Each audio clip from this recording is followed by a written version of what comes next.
இந்து சமய அறநிலையத்துறை கையில வச்சிருக்கிறதுனால மிகப்பெரிய பிரச்சனையா இருக்குது. தயவு செய்து அதை வாங்கிட்டு போங்கன்னு எல்லா ஆதீனங்களையும் ஒன்னா கூப்பிட்டு கலைஞர் கொடுத்தாருங்க. இப்ப நீங்க கட்டிட்டு இருக்கீங்களே எங்க கையில கொடுங்க எங்க கையில கொடுங்கன்ட்டு 30 ஆண்டுகளுக்கு முன்பாகவே கலைஞர் கொடுக்க முன் வந்தார். ஏன் நீங்க வாங்கல? உங்க ஆதீனங்கள் நீங்க இன்னைக்கு சொல்றீங்கல்ல அதெல்லாம் மீட்டு எங்க கையில கொடுத்துருங்க எங்க கையில கொடுத்துருங்கன்ட்டு. அந்த ஆதீனங்களினுடைய மூத்தவரா இருந்தவர் என்ன தெரியுங்களா வார்த்தை சொன்னாரு?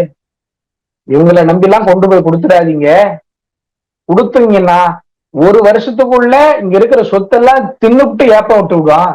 ஆகையினால அரசிடம் இருந்தால்தான் முறையான நிர்வாகம் இருக்கும், முறையான வருகை பதிவு இருக்கும், முறையான செலவினங்கள் இருக்கும். ஆகவே அரசிடமே இருக்க வேண்டும் என்று சொன்னது கடவுள் மறுப்பு சிந்தனையாளர்கள் அல்ல, தமிழ்நாட்டினுடைய இந்து சமயத்தினுடைய மூலகர்த்தர்களாக இருக்கக்கூடிய அத்தனை ஆதீனங்களினுடைய ஒட்டுமொத்த முடிவுதான் தமிழ்நாட்டு கோயில்கள், தமிழ்நாட்டு கோயில்களை ஒருங்கிணைக்கக்கூடிய அறநிலையத்துறை அரசாங்கத்திடம்தான் இருக்க வேண்டும் என்பது திமுக எடுத்த முடிவில்லை, திக எடுத்த முடிவில்லை, ஒட்டுமொத்த ஆதீனங்களும் எடுத்த முடிவு என்பதை மீண்டும் மீண்டும் அவர்களுக்கு நான் சொல்ல விரும்புகிறேன்.